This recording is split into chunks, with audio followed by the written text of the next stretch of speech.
I was doing 4 things every single day that I thought were harmless, maybe even helpful for my kids. Then a pediatric neurologist looked at my daily routine and said, "You're unknowingly interfering with critical brain development in ways that could affect your children for years." I felt sick. These were obvious mistakes, like letting them eat junk food all day or never talking to them. These were things most parents do without a second thought, things I'd been doing for years.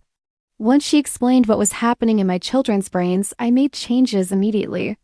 Within 6 weeks, I saw improvements in their focus, mood, behavior, and sleep that I never expected. The third habit on this list absolutely shocked me because it seems so innocent, but the science behind why it's harmful is clear. If you have kids under 10 and you want to protect their developing brains, hit that like button and subscribe right now, because these 4 habits are probably part of your daily routine, and understanding them could change everything. Let me start with the first habit that most of us are guilty of, and that's rushing our kids constantly. Hurry up, we're late. Come on, move faster. Let's go, let's go. We're rushing them through breakfast, rushing them through getting ready, rushing them to activities, rushing through bedtime. This constant state of hurry seems necessary in our busy lives, but here's what it does to a child's developing brain. When children are chronically rushed, their nervous system stays in a low-level state of stress. Their cortisol levels remain elevated. This chronic stress actually impairs the development of the prefrontal cortex, which is responsible for focus, decision-making, and emotional regulation. But it's even more specific than that. When we rush children through activities, we interrupt their natural learning process. Children's brains learn through exploration, repetition, and deep engagement. When a 3-year-old is carefully putting on their shoes, they're not just being slow. They're building fine motor skills, problem-solving abilities, and independence. When we rush them or do it for them because we're late, we rob them of that developmental opportunity. When we rush a 5-year-old through eating breakfast so we can get out the door, we're teaching their body to eat in a stressed state, which affects digestion and their relationship with food. I realized I was living in constant rush mode and my kids were picking up my stress. When I started waking up 30 minutes earlier and building buffer time into our routine, everything changed. My kids were calmer, more cooperative, and I noticed they started completing tasks more independently because I wasn't always jumping in to speed things up. The second habit is something I see everywhere, and it's using screens as a babysitter or distraction during daily activities. Screen time before bed, during meals, in the car while we're cooking dinner. I'm not talking about occasional screen time. I'm talking about screens as the default solution whenever we need kids occupied. Here's what the research shows, and this is important. The issue isn't just screen time itself. It's what screen time replaces. Every minute a child spends passively watching a screen is a minute they are not engaging in activities that actually build their brain. They're not having conversations, exploring their environment, using their imagination, or developing real-world problem-solving skills. But there's another layer that most parents don't know about.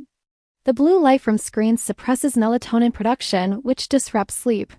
And quality sleep is when children's brains consolidate learning, process emotions, and literally grow. When we give kids screens in the evening, even educational content, we're interfering with their ability to sleep well, which affects everything: mood, behavior, learning, immune function, all of it. I was giving my kids tablets in the car and before bed, thinking it was harmless. Once I understood the cascade of effects, I cut way back. Yes, car rides got louder, our in-bed time took longer at first, but within 2 weeks, my kids were sleeping better and their focus during the day improved noticeably. Stay with me because the third habit is the one that shocked me most, and I guarantee you're going to be surprised by this one too. Comment below right now and tell me, are you already doing either of these first 2 habits? Be honest, we're all learning together.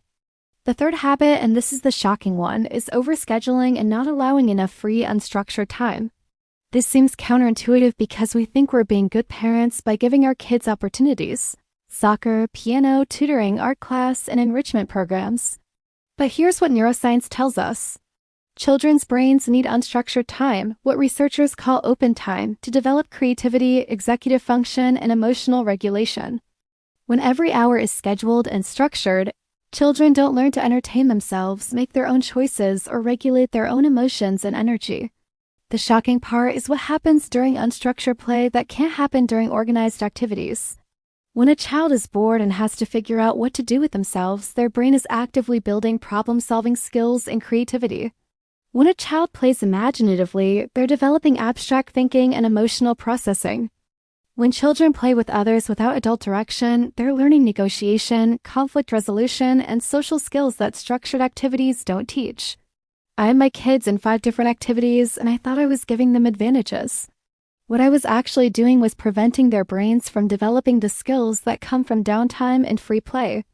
When I cut back to one activity each and prioritized free play time every day, I saw changes within weeks. My kids became more creative, more capable of entertaining themselves, and their emotional regulation improved because they weren't constantly overstimulated and exhausted. The 4th habit is something that surprised me because I thought I was doing the right thing, and that's fixing every problem for our children and not allowing them to struggle. Your child is frustrated with homework, so you give them answers. They forgot their lunch, so you rushed it to school. They're having friend problems, so you call the other parent.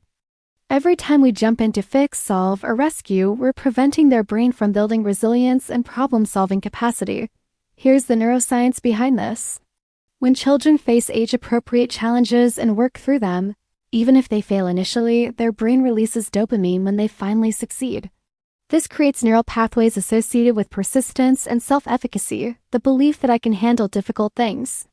But when we constantly rescue them from struggle, their brain never builds those pathways. They develop what psychologists call learned helplessness, the belief that they can't handle challenges on their own. I was a chronic rescuer. I'd solve every problem before my kids even really tried. When I stepped back and started saying things like, "That does look tricky. What do you think you could try?" Or, "I believe you can figure this out. I'll be here if you need help," my kids started developing real confidence. Not the artificial confidence from being told they're amazing, but genuine confidence from experiencing their own capability. Here's what happened in our home after I addressed all 4 of these habits consistently for 3 months. My children became noticeably calmer and less anxious. Their sleep improved dramatically, which affected everything else positively. They developed better focus and could engage with activities for longer periods. They became more independent and creative. And their emotional regulation improved because they weren't constantly overstimulated, rushed, and stressed. But I also want to be honest about the transition period. The first 2 weeks were hard. My kids protested the reduction in screen time. They complained about being bored when I gave them free time instead of structured activities. Morning routines took longer when I stopped rushing. But I stayed consistent because I understood what was at stake, their actual brain development. And within about 3 weeks, we found our new rhythm and everyone adjusted. Let me give you practical steps for addressing each habit. For the rushing, wake up earlier and build buffer time into your schedule. Aim to have extra time, not just enough time. For screens, set clear limits and replace screen time with alternatives. Keep a box of toys just for car rides. Establish screen-free zones like bedrooms and dinner table. Create a wind-down routine before bed that doesn't involve screens. For overscheduling, evaluate each activity and ask, is this adding value or just adding stress? Keep 1 or 2 things your child genuinely loves and protect the rest of the time for free play and family downtime. For overfunctioning, practice the phrase, "I believe you can handle this." Step back, offer encouragement instead of solutions, and let your child experience the struggle and the success. The transformation I've seen in my children by eliminating these 4 habits has been remarkable. But equally important is how I feel as a parent. I'm less stressed, less rushed, more present, and more confident that I'm actually supporting my children's development instead of unknowingly undermining it. These changes required initial effort and some discomfort, but the payoff has been worth it 100 times over. If this video opened your eyes to habits you didn't realize were harmful, please share it with other parents. So many of us are doing these things without knowing the impact.